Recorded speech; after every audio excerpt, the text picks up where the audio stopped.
Assalamualaikum warahmatullahi wabarakatuh. Perkenalkan, nama saya Desi Rianti dengan nomor induk mahasiswa 19101219. Saya dari mahasiswa S1 Teknik Telekomunikasi Ahli Jenjang.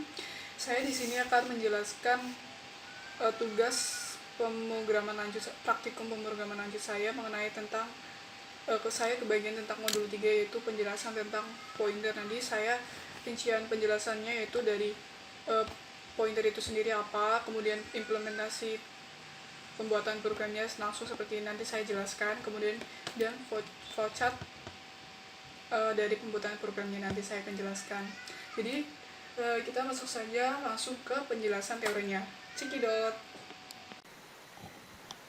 Oke, setelah tadi perkenalan, saya langsung saja ya. Saya akan menjelaskan modulnya praktikum pemrograman lanjut nih. Saya kan ke bagian modul 3, yang dimana modul 3 ini berjudul tentang pointer.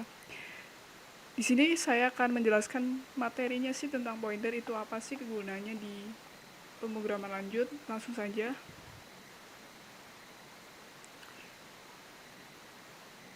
Nah, dalam modul ini tujuan dari modul ini ada 4 bagian. Yang pertama yaitu mengetahui definisi dan fungsi pointer dalam pemrograman berorientasi objek atau yang disebut PBO. Yang kedua, mahasiswa memahami penggunaan pointer dalam kode program. Yang ketiga, mengetahui kegunaan pointer pada suatu program. Dan yang terakhir yaitu membuat program sederhana dengan menerapkan konsep pointer itu sendiri. Lanjut, apa sih definisi pointer itu sendiri, kegunaannya, dan lain-lain lah itu. Pointer itu sendiri merupakan salah satu fitur yang penting yang terdapat dalam bahasa C++. Bahasa C++ sendiri itu merupakan turunan dari bahasa C. Bahasa C++ itu lebih kompleks dan kegunaannya lebih luas daripada bahasa C sendiri. Pointer ini sangat powerful dan membentuk bagian yang sangat besar. Pada beberapa kasus, implementasi pointer itu sendiri ada di beberapa, yaitu di struktur data. Pointer guna untuk memprogram dengan baik dan memberikan kendali yang lebih besar. Hal yang penting harus diingat bahwa pointer adalah suatu variabel yang mengandung alamat memori dari objek dan objek yang lain. Di sini ada contoh penamaan pointer sendiri. Yang pertama, kita harus tuliskan tipe spesifikasinya, kemudian di enter, kemudian kita tuliskan tanda petik. Kode petik ini atau disebut kode asterisk, ini disebut kode pointer sendiri. Atau bisa kita tulis penulisannya yaitu kelas spesifikasi, kemudian kita tulis kode asterisknya sendiri, kemudian kita enter, terus kita tuliskan nama pointernya sendiri. Jangan lupa titik 2 di akhir penulisan secara umum pointer. Nah, ini ada contoh penulisan pointernya. Ada nih, in kode artistik p in titik 2. Apa sih lanjutnya? Ini berarti menunjukkan pada penulisan ini dalam kategori integer yang menunjuk pointer untuk integer. Berarti integer itu bilangan bulat. Tidak kata. Berarti bilangan bulat itu dari 1, 0, 1, 2, 3 dan seterusnya itu. Kemudian ada char bintang CHR. Ini menunjukkan pointer untuk objek yang berbentuk char. Char itu untuk bisa mengandung kalimat, kata ataupun angka. Jadi bisa nulis misal Desi Rianti 1, 2, berarti itu terdiri dari angka dan kata.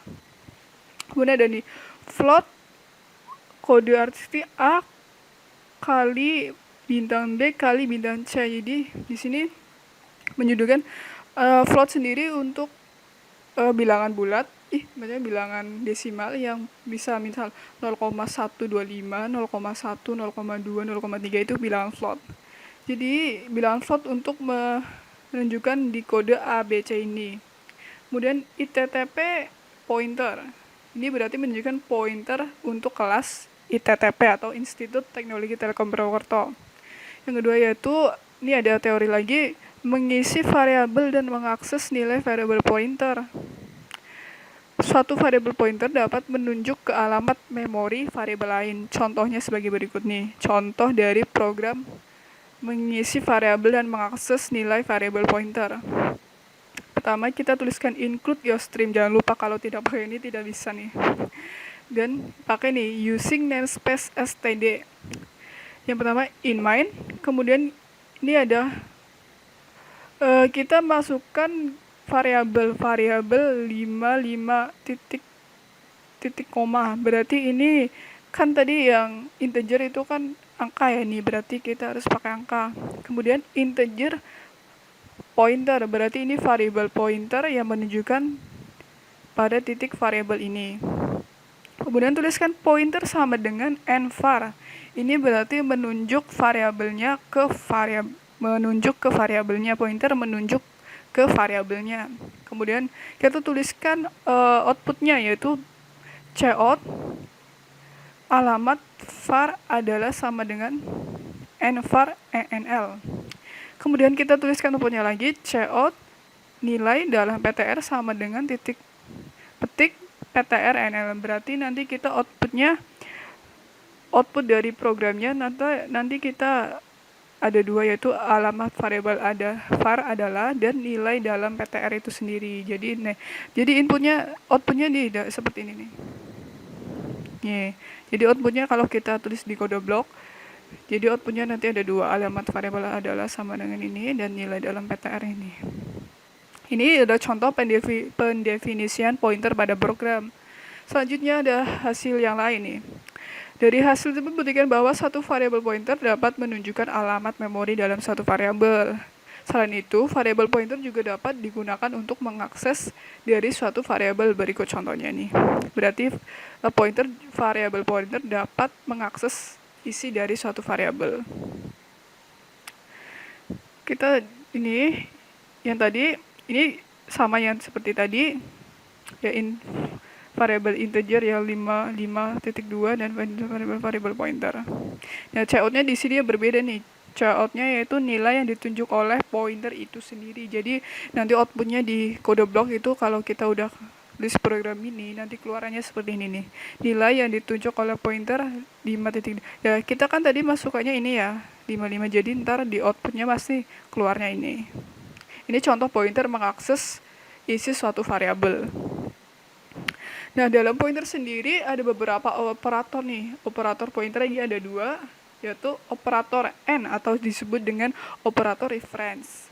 Operator reference atau yang simbolnya ini atau bisa disebut n kayak seperti huruf n lah ya. Operator reference atau n ini yaitu mendeklarasikan suatu variabel di dalam penggantian memori. Operator ini juga disebut dengan address of. Yang kedua yaitu operator tanda bintang nih, atau disebut dengan operator difference. Operator difference ini yaitu dapat mengakses secara langsung nilai yang terdapat di dalam variabel yang berpointer. Hal ini dapat dilakukan dengan menambahkan identifier asterisk. Asterisk ini tanda bintang seperti ini nih. Namanya disebut dengan asterisk. Operator ini disebut dengan value pointed by. Kemudian ada teori selanjutnya yaitu pointer void. Pointer void adalah pointer yang dapat menunjukkan ke sembarang tipe data. Apa sih maksudnya? Jadi suatu pointer dapat menunjukkan ke tipe integer, tipe data float, tipe data char, tipe data double atau yang sebagainya, itu yang berbagai macam bentuk objek data. Nah, apa sih contoh di sini ada contohnya nih. Contoh dari pointer void sendiri. Nih. Kan ini nih, kita masukkan integer, variable integer kan 17. Kemudian data float, seperti yang tadi saya jelaskan, data float itu untuk menunjukkan data yang berbentuk desimal, yaitu berkoma. Ini kan koma nih 22,5. Kalau bukan koma atau bentuk bilangannya bintang bulat, berarti kita pakai integer nih, seperti ini. Berarti kalau koma jangan lupa pakai float. Kemudian kita tuliskan pointer tak bertipe atau kita tuliskan seperti void ptr. Nah, selanjutnya kita tuliskan pointer ini ke menunjuk ke data integer yang tadi nih, berarti tuliskan ptr seperti ini nih. Setelah itu kita tuliskan outputnya, output untuk dihasilkan ke data programnya. Kita tuliskan outputnya yaitu nilai ptr dari tipe data integer nih, seperti ini. Kita jangan lupa kasih tanda seperti ini buat menunjukkan data ke integer. Selanjutnya untuk data float, ini kita sama seperti ini penulisannya, pointer sama dengan variabel float. Jangan lupa titik koma, kalau tinggal titik koma berarti nanti error di data programnya.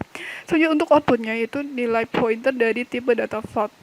Nah, sama seperti ini, cuma diganti variabelnya ini, objek datanya, ini kan integer, berarti ini float. Ini kan float nih ya. Nah, setelah kita buat program ini, kita output nih, kita run nih, hasilnya pasti seperti ini. Nilai PT pointer dari tipe data integer kan tadi masukannya 17 nih, pasti keluarnya 17. Nah, untuk nilai pointer dari tipe data float pasti hasilnya 22,5. Tadi kan kita inputnya ini untuk data float atau yang berbentuk desimal. Nah, ini kan. Ini contoh dari pointer void sendiri. Selanjutnya pointer dan string nih. Pointer itu dapat juga menunjuk ke tipe data string. Contoh hubungan antara pointer dan string ini sendiri nih. Jadi pointer dapat menuliskan data string atau data yang berbentuk kalimat panjang lah ya. Nih. Kita di sini contohkan kalimat stringnya yaitu IT Telkom Purwokerto lah. Untuk penulisan formatnya untuk merujuk ke data ini berarti kita tuliskan string, jangan lupa tanda ini ars apa tadi lupa aku namanya. Nah, ini asterisk, jangan lupa tanda asterisknya untuk supaya bisa menunjuk ke data pointernya. Kemudian pointer sama dengan variable string, jangan lupa ya tulisannya seperti ini. Kemudian kita cout, ini tulisannya sini. Nah, setelah kita selesai menulis program ini, nah ini outputnya nih, IT Telkom Purwokerto. Kalau sudah dituliskan secara benar kalimatnya seperti ini di data program kode bloknya. Kemudian ada pointer dan array. Pointer dan array merupakan hal yang hampir sama sini, karena sama-sama menunjuk pada satu kalimat. Karena hal tersebut, maka pada pointer yang menunjuk ke array tidak menggunakan tambahan operator n di depan nama variabel array-nya itu sendiri. Ini contoh program dari pointer dan array ini. Including using namespace std and main. Nah, ini integer angka. Ini kan berarti angka ke 2 dan 4. Ini array angka. Berarti nanti di outputnya nanti kita hasilkan 2 dan 4 nih. Integer berarti pointer angka. Selanjutnya ini P sama dengan angka itu pointer menunjukkan ke array ini. Untuk kita urutkan nih, kita urutkan dari data yang awal terkecil ke terbesar nih. Integer i sama dengan 0, i kurang dari 2. Dan i plus itu supaya menunjuk data kalimatnya supaya bertambah. Ini kita tulis co-nya, co sama dengan kode asterisk p eng plus i terus jangan lupa tanda seperti ini terus nl. Jadi ntar outputnya 2 dan 4 nih. Selanjutnya ada pointer sendiri menunjuk pointer sendiri ya. Pointer dapat menunjuk ke pointer lain. Hal tersebut ditandai dengan adanya 2 tanda asterisk. Berarti jangan lupa pointer menunjuk pointer itu tanda asterisknya ada 2. Sebelumnya kan tadi yang teori-teori sebelumnya kan cuma 1 ya. Kalau pointer menunjuk pointer itu khusus tanda asterisknya ada 2 dalam penulisan format ke variabel pointernya nanti. Contoh programnya seperti ini nih. Nih, berarti kan nih kita penulisannya ini. Pointer 1 kan ada tanda asterisknya 1 nih, berarti pointer ke pointer berarti tanda asterisknya 2 nih. Kan nih contoh nih. Kita besar lagi aja lah. Nah, malah macam. Nah, jangan lupa kalau di outputnya nanti nilai pointer 2 kan tadi kan pointer menuju ke pointer nih, tanda asterisknya ada 2. Ini outputnya seperti ini.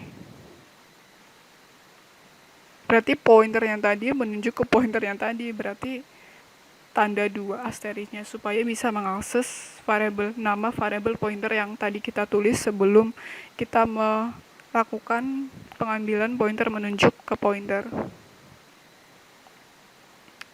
Selanjutnya itu ada objek pointer dan fungsi. Pointer dapat menjadi argumen untuk dilewatkan atau di-passing ke suatu fungsi. Berikut contoh penerapan programnya nih.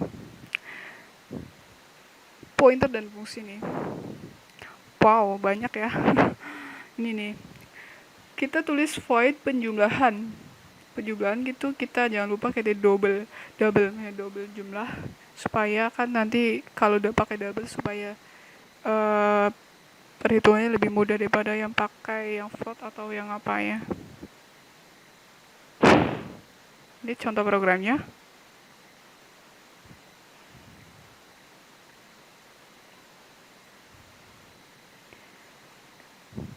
Nah, selanjutnya yaitu pointer to object.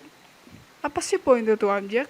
Pointer dapat menunjuk atau poin dalam objek sama seperti ke tipe data atau array. Pointer to object digunakan ketika tidak diketahui seberapa banyak objek yang akan dibuat selama program tersebut berjalan. Nih, contoh programnya seperti di bawah ini. Jadi pointer dapat menunjuk ke poin. Apa sih maksudnya? Pointer ini dapat menunjuk poin ke berbagai tipe seperti tipe data ataupun ke array. Nih, bisa dibaca programnya seperti ini. Kita masukkan, ini ada private, berarti kita cuma tidak bisa yang tidak bisa mengakses data ini, berarti panjang, lebar, dan tinggi. Kemudian public pendivisian konstruktor. Kemudian ada list double volume, return length, and breadth and height. Ya, dalam ini penulisannya untuk menjelaskan data program yang di atas. Nah, ini outputnya seperti ini. Dalam program ini, ada disebut juga penggunaan operator new dan delete.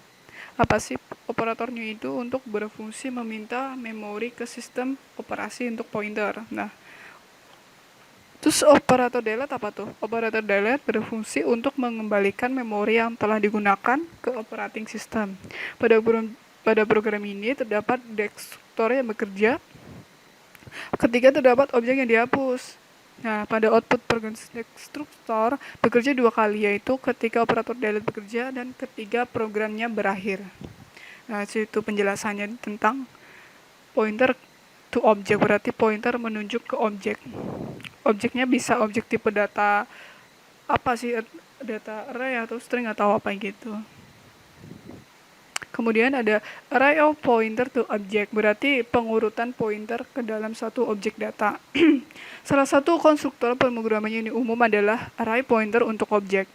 Pengaturan ini memberikan hasil yang lebih mudah dan fleksibel. Jadi ini kebanyakan array of pointer ini digunakan oleh para programmer untuk membuat suatu program yang kompleks supaya nanti penulisannya itu lebih pembuatan program itu lebih dibantu dengan array of pointer to object, karena kan biasanya kalau buat program kan banyak ya, jadi kan harus butuh bantuan suatu fungsi. Nah, ini salah satu fungsi yang bisa membantu para programmer untuk membuat program yang kompleks, yang lebih mudah dan lebih fleksibel sendiri. Ini contoh programnya.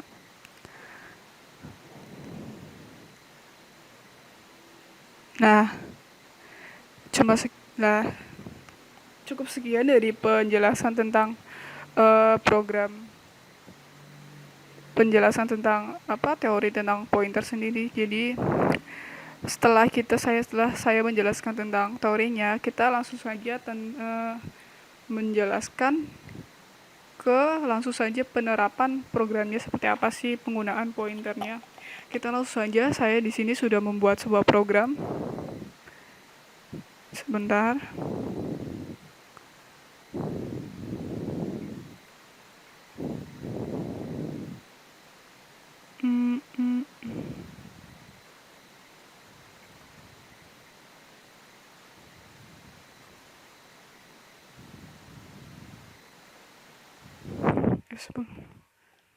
Aduh, cincin deh.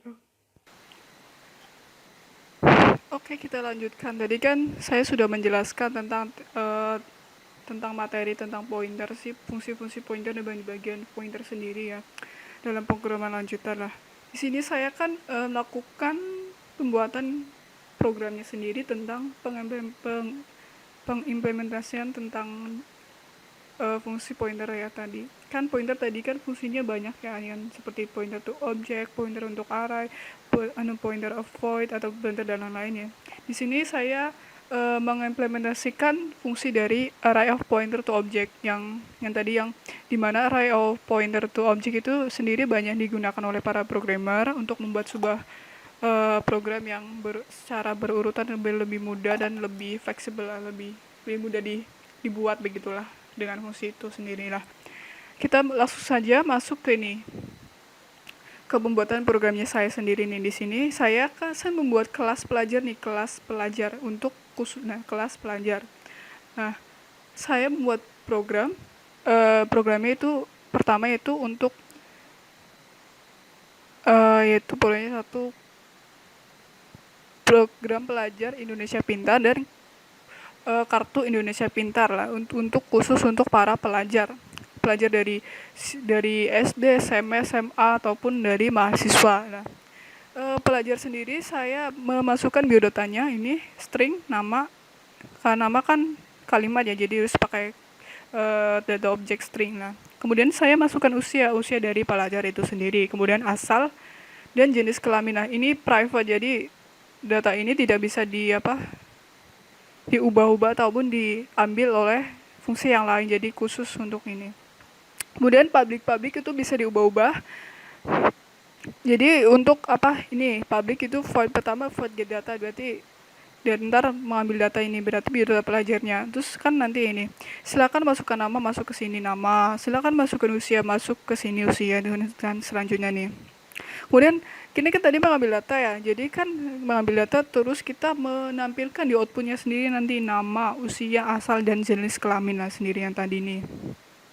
Selanjutnya itu tadi kan saya buat kelas pelajar ya, kelas pelajar saya dibagi turunan lagi, yaitu program Indonesia Pintar dan kelas Indonesia Pintar lah.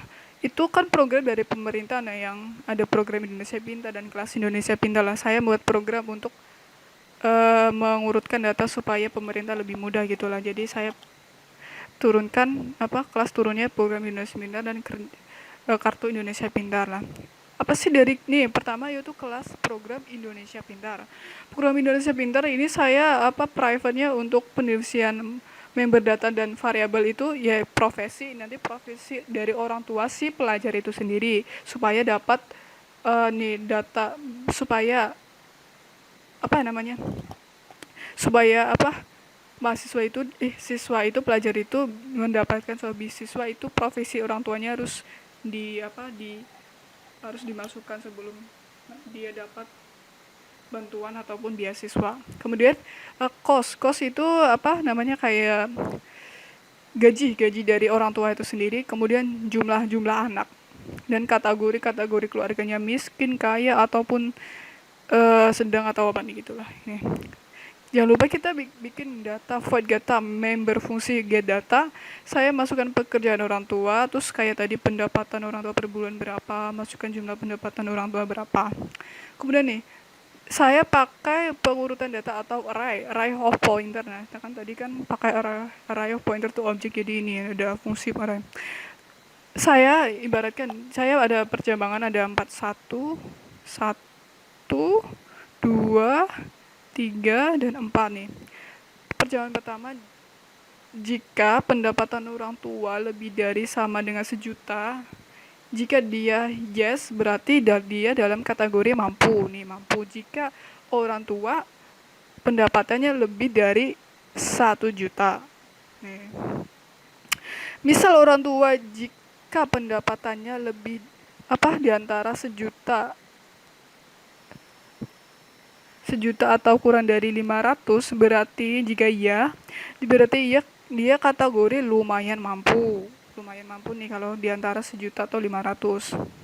Kemudian jika Jika pendapatan orang tua itu kurang dari 200.000, berarti saya asumsikan itu kurang mampu. Berarti dia pelajar orang tua itu sendiri dalam kategori kurang mampu, dan misal ini tidak masuk ke lebih dari sejuta, tidak di antara sejuta atau 500.000 atau kurang dari 200.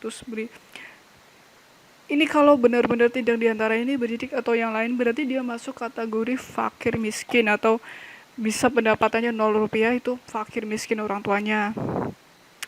Nah, terus kita display nih, menampilkan jika siswa tersebut memasukkan data inputan ini yang pendapatannya, jadi profesi, pendapatan orang tua, dan kategori mahasiswa sendiri, siswa sendiri nanti kalau sudah input data ini, yang kategori ini, yang pendefinisian member data.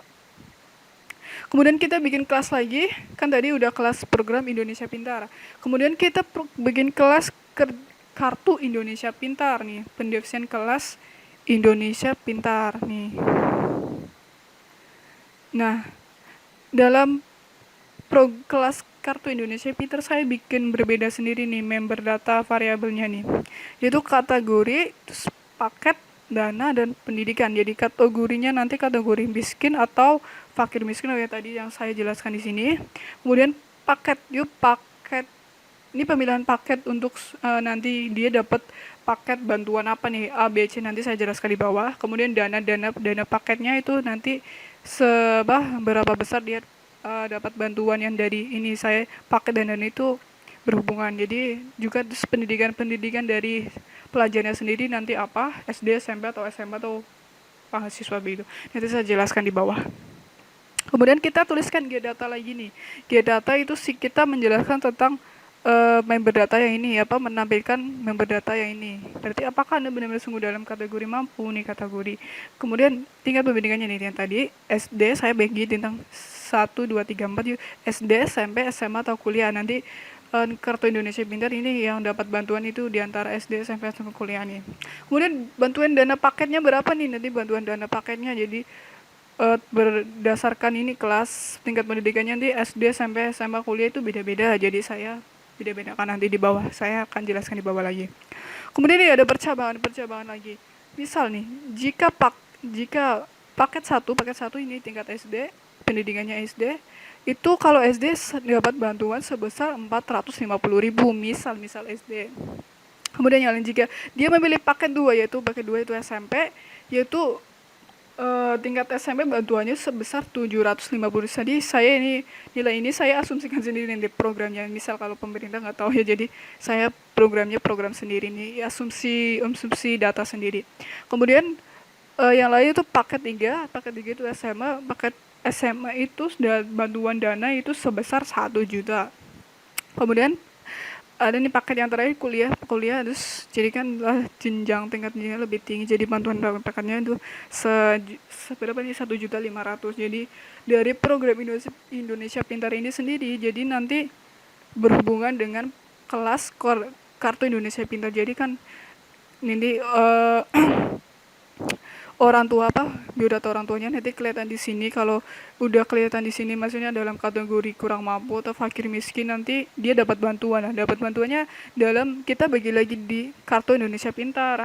Kartu Indonesia Pintar ini kini buat data anak yang sudah kategori jelas dapat bantuan. Setelah itu kita di inline penjelasan objek yang di atas. Yang tadi kan pelajar pointer 1000, jadi kita tulis 1000 supaya datanya bisa memuat kata 100 maksudnya, saya maaf.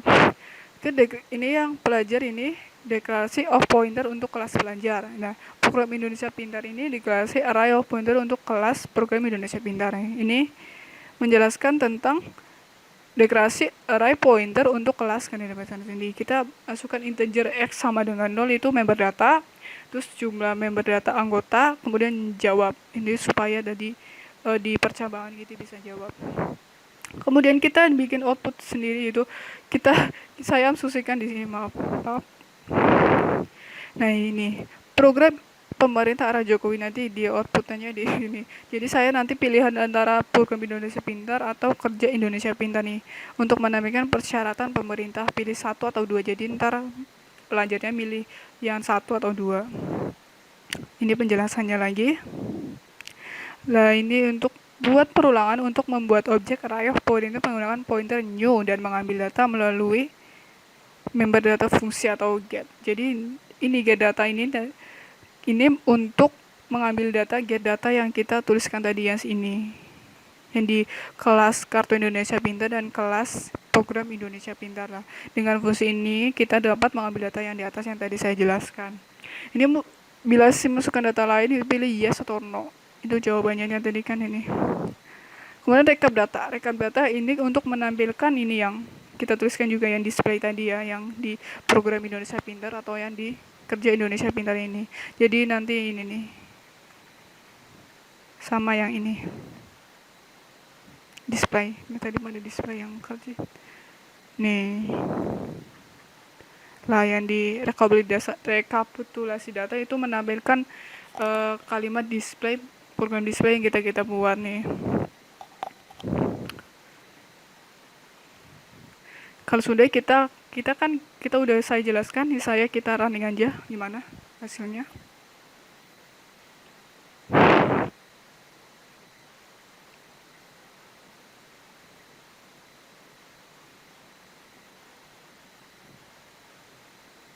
Nah, ini kita misalkan pilih satu. Nih, saya di sini akan menambahkan video data. Misal, saya masukkan namanya Desi ya, Desi. Usia misal 22 tahun, 22 tahun, asal Cilacap, misal Cilacap. Kemudian laki perempuan dong. Masukkan pekerjaan orang tua, saya kategori buruh gitulah, buruh. Adakah pendapat orang tua? Pasti ada ya, kita tulis yes. Jumlah pendapatan orang, misal saya kan tanya orang tua, misal pendapatannya 200.000. Berarti kan tadi kan pembuatannya kan nih, yang kan saya tadi pilih yang ke Program Indonesia Pintar nih, Program Indonesia Pintar nih. Kalian kalau tadi kan saya pendapatan orang tua 200.000 ya, jadi berarti kategorinya masuk ke fakir miskin ya tadi kan. Misal udah tukar data lain, yes. Desi lagi, misal Desi 2 lah gitu ya. Terus kemudian 22, asal Cilacap lagi, misalkan saja. Perempuan. Misal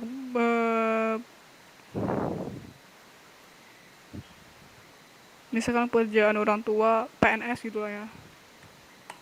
Pendapatan orang tua yes ada. Misal pendapatan orang tua PNS 5 juta lah gitu lah ya. Oke. Berarti kategori mampu kan tadi ya, ini.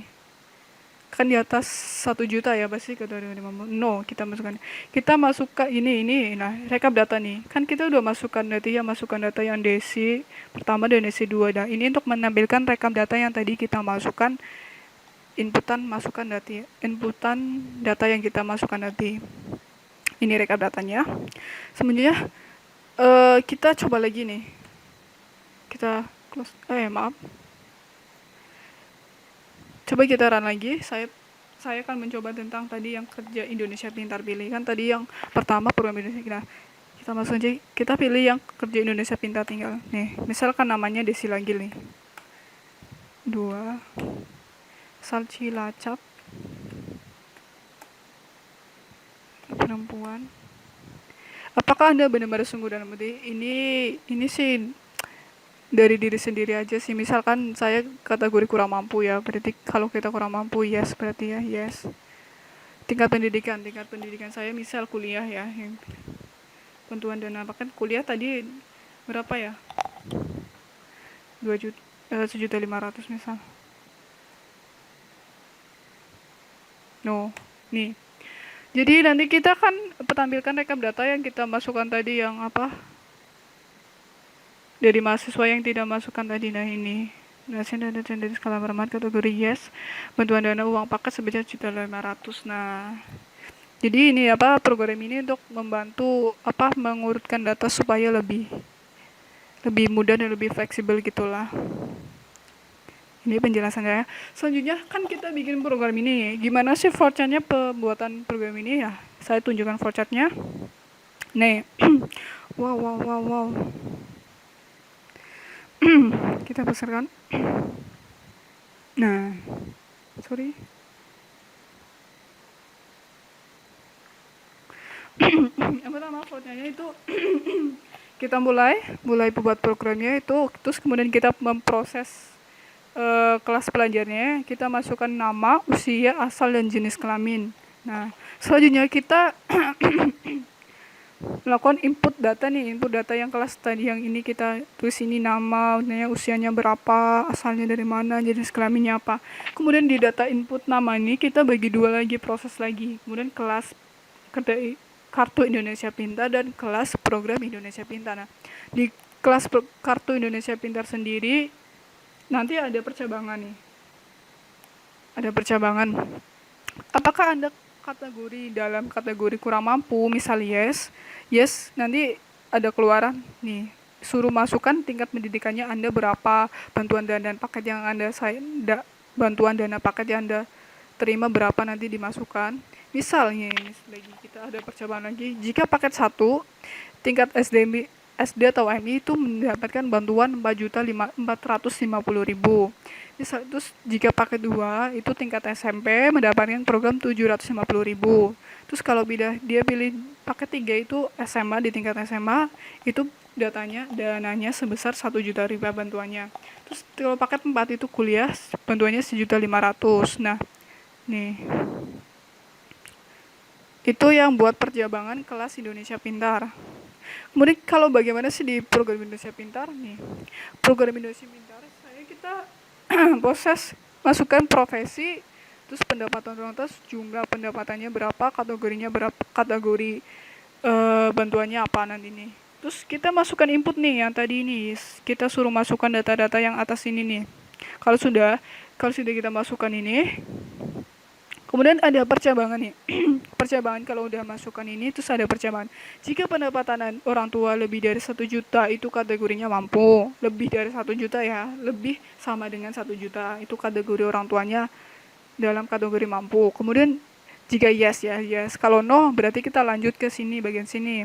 Jika pendapatan orang tua kurang ditulis kali.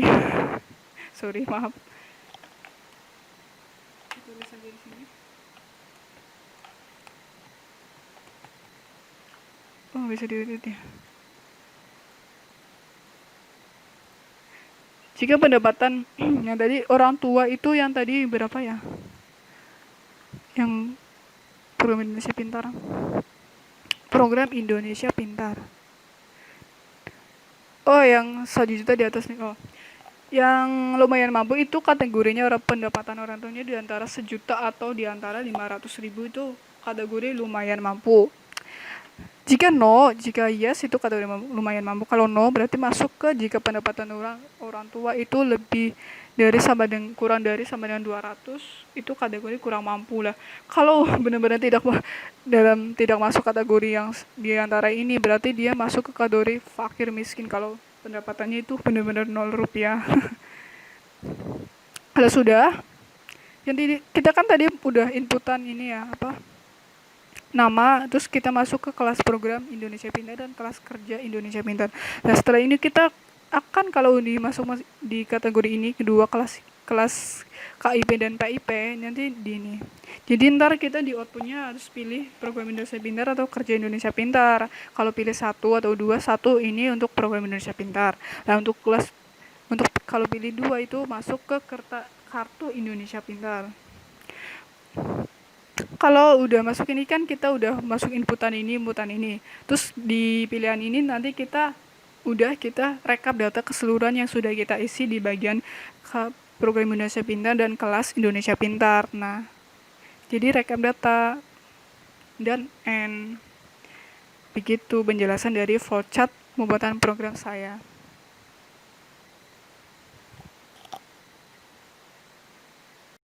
Nah, setelah saya kan sudah menjelaskan tadi yang definisi pointer apa, kemudian implementasi programnya apa, terus flowchartnya seperti apa, sudah begitulah penjelasan saya.